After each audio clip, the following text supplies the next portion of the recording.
Evening, everyone. So, yes, another book review. I have finished Dorothy and the Wizard in Oz by L. Frank Baum. As I believe I told you, I read a comic book version of this, and I think I do like the actual book better than the comic book. One thing, I don't remember much of the comic, so I do like this. It's an interesting story, and after visiting some relatives, excuse my fan, it's a little loud, but it will be replaced with a brand new one, which should hopefully be silent.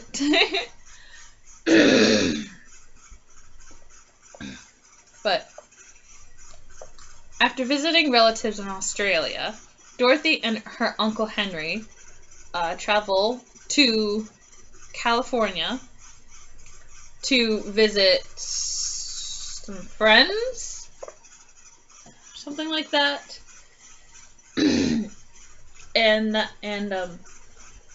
So as I read back here, Dorothy and Zeb, this farm hand on the farm, like they're going to visit this farm of friends of Uncle Henry, and they go into like the center of the earth, like fairyland center of the earth, because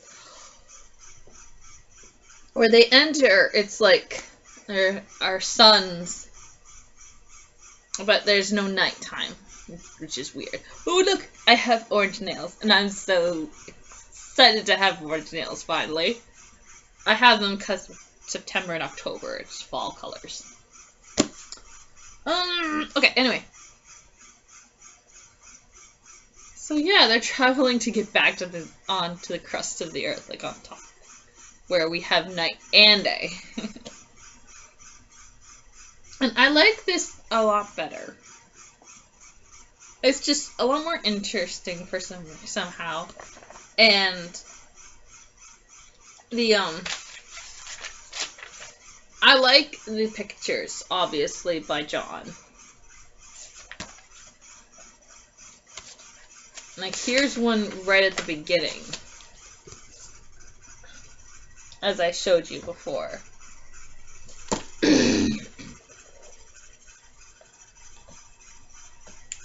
Yeah, it's not great, but it's still like a great story from the Oz series.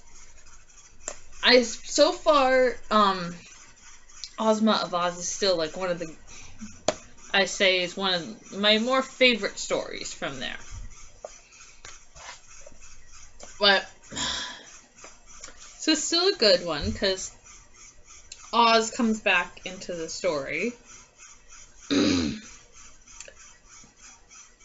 we get to find out about you get to find out about the history of like him being there and how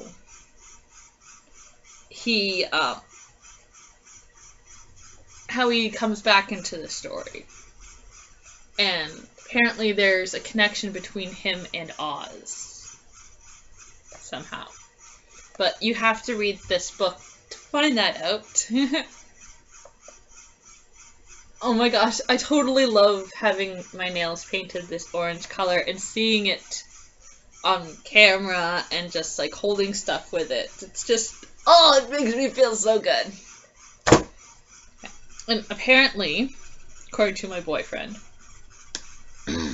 I may not have a full cold anymore, but I'm still partly sick enough that I have like either a wet cough, which is like has all the phlegm and mucus there, or like a dry cough, but it's still cough mixed with seasonal allergies, because like my nose is still like totally effed up. And I have no more allergy pills to take. So, yeah. Oh, why can't I just be centered? Why not? I don't know why. It's very annoying. I'm trying not to pay attention too much to it. I can't help it. So, hopefully tomorrow at some point, I'm going to be able to go to like Shoppers or Rexall or like a pharmacy place like that, and talk to a pharmacist there, or like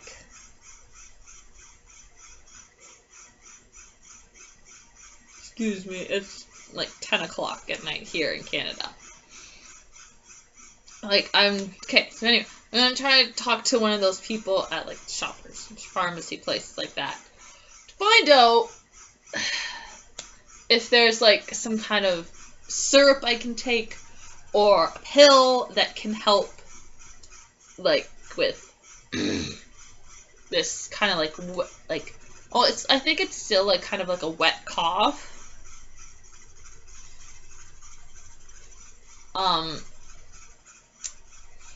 And like this allergy thing, because I want like, my nose I can live with, because I've lived with that for like forever, but it's my throat. I'm still freaking coughing, and like there's something stuck right here and it's tickling me. And so like, I've seen commercials for Cepacol, and like I've seen so many commercials for it. It's for like this cough tickle, but this is not seeming to help. Like, even though it like kind of like, it almost numbs, but it's more like helping with my nose. I don't know. It's not doing stuff that I need it to do. And I'm gonna take the last one of this row, because you have 16 in there. I'm thinking maybe I should have taken the honey one, because apparently honey helps with like stuff, like more stuff with your throat. But whatever. It's the one I picked. That'll go in recycling a little bit later. Yeah. Anyway, I am going to be reading this book. And this is a book that I've had for a very long time. The Road to Oz by L. Frank Baum. And this is one of like I'm guessing one of the more original books when John was brought on. Because this has more of artwork like this, as you saw in the Land of Oz, like book 2 of like this Oz series. And you got like this beautiful typography and like this artwork that is right at the beginning, and other art like this that's like in the middle of it, and like kind of like half on the page. And like right in the middle of work, let me just find a full, like this is a full page, and you get the words like right on the back. Whereas in this one, when you get the full page, sometimes you don't get it on the other side of the page. Oh, here comes the numbing thing going on. I think this was like the only book that had like pages, like the full page, that it didn't have words on the back of it. Like, let me find a page. Like this page where it looks like it was a colored page, and then they like photocopied it and like just put it in this book, but didn't put the words on the back. That part is the only thing that I really didn't like about this book. But Ozma of Oz was like this kind of book, except like in this size. Compared to the sizes, this one's better. And like, this is beautiful artwork. We got Ozma and Dorothy, and I don't know why they're in this image of kissing, but don't read anything into it. And then, like, beautiful cover art. This gets repeated in the actual book. I don't know why they use this as the cover page, but whatever. And yes, as you can see, Toto comes back in book 5. This is book 5. And, like, at the back of this book, you get a list of all the Oz books. So, this is book 4. This is book 5.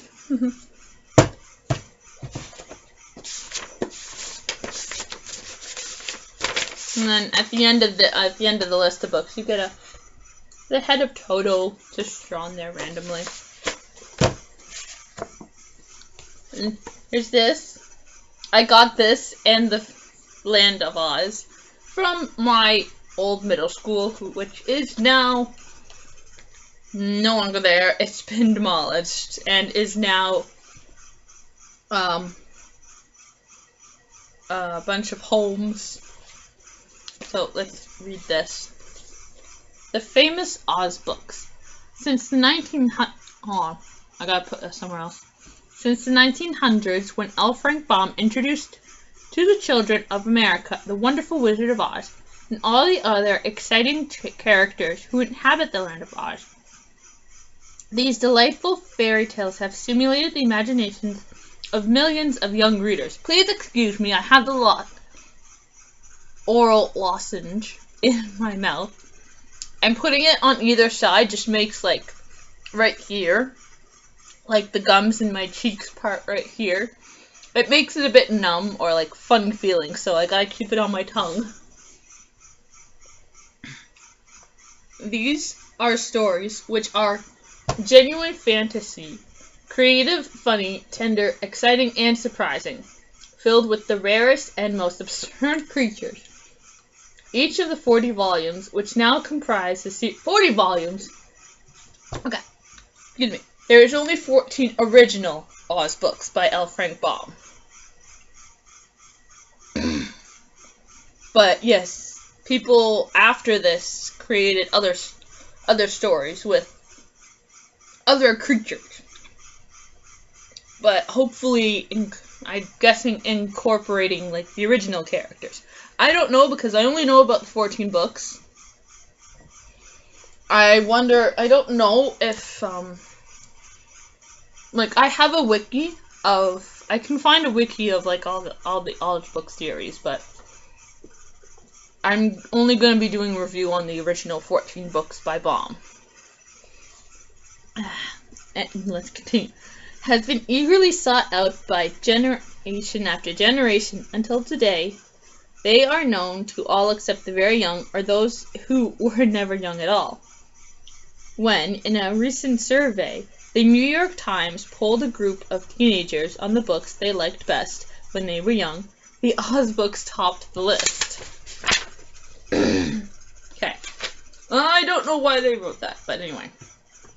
Oh yes, here's a list of all the books, and this is another, like, this book belongs to, obviously me, and I can't remember who that person is, but he has, look, it says The Road to Oz on it. I just don't want you guys seeing my last name and, like, stuff. Yes, I have all the original 14. 1, 2, 3, 4, 5, 7, 8, 9, 10, 11, 12, 13, 14. Yes, I have the original 14. And then there appears to be like a bunch written by this Ruth Pumley Thompson. And then 3 by John R. Nell. And then there's 2 by Jack Snow, 1 by Rachel R. Cosgrove, and then 1 by Eloise Jarvis McGraw and Lauren McGraw Wagner. I might attempt at finding these books. I'm not 100% sure, but it will be after I finish these 14 original books. as I keep repeating myself. But look, the pretty butterflies. And, this leafy person here with the title of the book.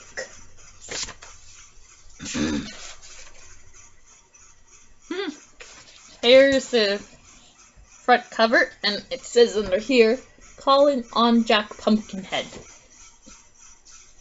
And then there's this cover with the head of Jack Pumpkin, and I'm going to read what this all is. "The Road to Oz," in which is related how Dorothy Gale of Kansas, the Shaggy Man, Button Bright, and Polychrome, the Rainbow's daughter, met on an enchanted road and followed it all the way to the marvelous land of Oz. By L. Frank Baum, Royal Historian of Oz. Quote, unquote.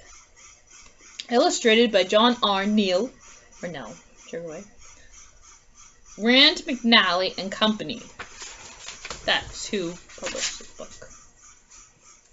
Copyright 1909 by L. Frank Baum, all rights reserved. Hey, look, it's a cowardly lion. Or it's just a regular lion. But that's a lion. And then this one here, I don't know what that says, but "To my first grandson, Jocelyn Stanton Baum." And here's Jack Pumpkinhead cradling a little baby. And I don't know what this says up here, but apparently it goes with this thing. This is this tempo, something like that. And here is some children head things. And then there's this, which I will read to you right now. And this is like, up here is like a bunch of people dancing. Like there's Jack Pumpkinhead. Over there's Tin Woodman. I believe that's Dorothy and Button Bright. Yes, that is. That's the Scarecrow. I showed you Jack, but that is him. There's the wizard right here. And I'm guessing that's Toto here. And then there's a bunch of people in the back, and I don't know who's dancing with all those people I told you about. Like, the wizard, Toto, Jack, Scarecrow, and Tin Woodman. I don't know who they're dancing with. But I will get to this. To my readers. Well, my dears, here is what you have asked for. Another Oz book. About Dorothy's strange adventures. Toto is in this story, because you wanted him to be there. And many other characters, which you will recognize, are in the story too.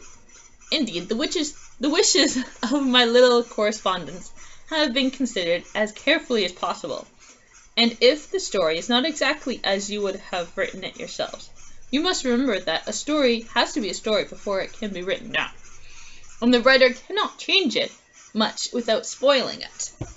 In preface to Dorothy and the Wizard of Oz, I said I would like to write more stories that were not Oz stories, because I thought I had written about Oz long enough.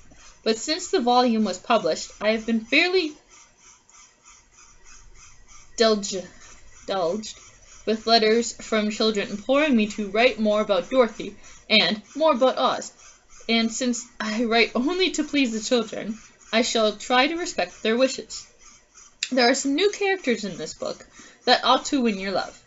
I'm fairly fond of the Shaggy Man myself, and I think you will like him too. As for Polychrome, the Rainbow's daughter, and stupid little Button Bright, they seem to have brought a new element of fun into these Oz stories, and I am glad I discovered them. Yet I am anxious to have you write and tell me how you like them. Since this book was written, I have received some very remarkable news from the land of Oz, which has greatly astonished me. I believe it will astonish you too, my dears, when you hear it. But it is such a long and exciting story that it must be saved for another book. And perhaps that book will be the last story that will ever be told about the land of Oz. Not so, Frank. L. Frank Baum, Corando.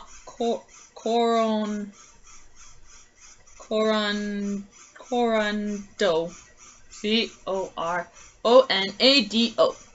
1909. Some pretty daisies or flowers, whichever they are. 24 chapters! Yes, 24.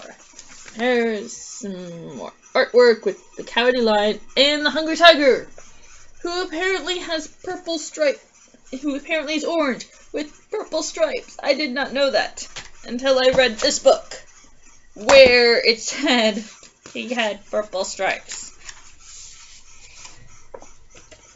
Here is the Shaggy Man. And then this is the beginning of the story. The way to Butterfield. And yes, that is the Shaggy Man featured here. And I shall begin reading that sometime maybe right after I finished making this video. There's nothing else to show you. Because I'm not going to show you all the pictures in this book. You will have to, if you want to see the wonderful artwork by John, you will have to find these books on betterworldbooks.com, which I will have the doobly-doo down here. You will have to buy them from the website to get a book that is illustrated by him. The lovely artwork, which I'm featuring here with my beautiful orange nails. Yes, I'm being quite silly right now. I want to see maybe a little weird artwork, but this is beautiful work right here. Beautiful. Yes, quite beautiful, and I love this book so much because it's worn and like, oh my gosh. I was like, my middle school at the time, they were doing this book sale, or like they were getting rid of books, and I was in the library at that point, and I'm like, I want these 2 books, because like, I'm remembering this thing, at the time when I was there, I had found the 2 books, and I had borrowed them from the library and read them, and it's like, oh my god, I love these books, I want them so much, and when I saw that they were getting rid of books, or selling them, I can't remember which. Anyway, I acquired this book in the Land of Oz. Woohoo! So those have been with me for the longest time. So I will leave you now because it's like this video is half an hour long. And I should probably get into bed because it's a little cold. And something is becoming very awkward right now, and it's annoying the frick out of me. So, good night, everyone.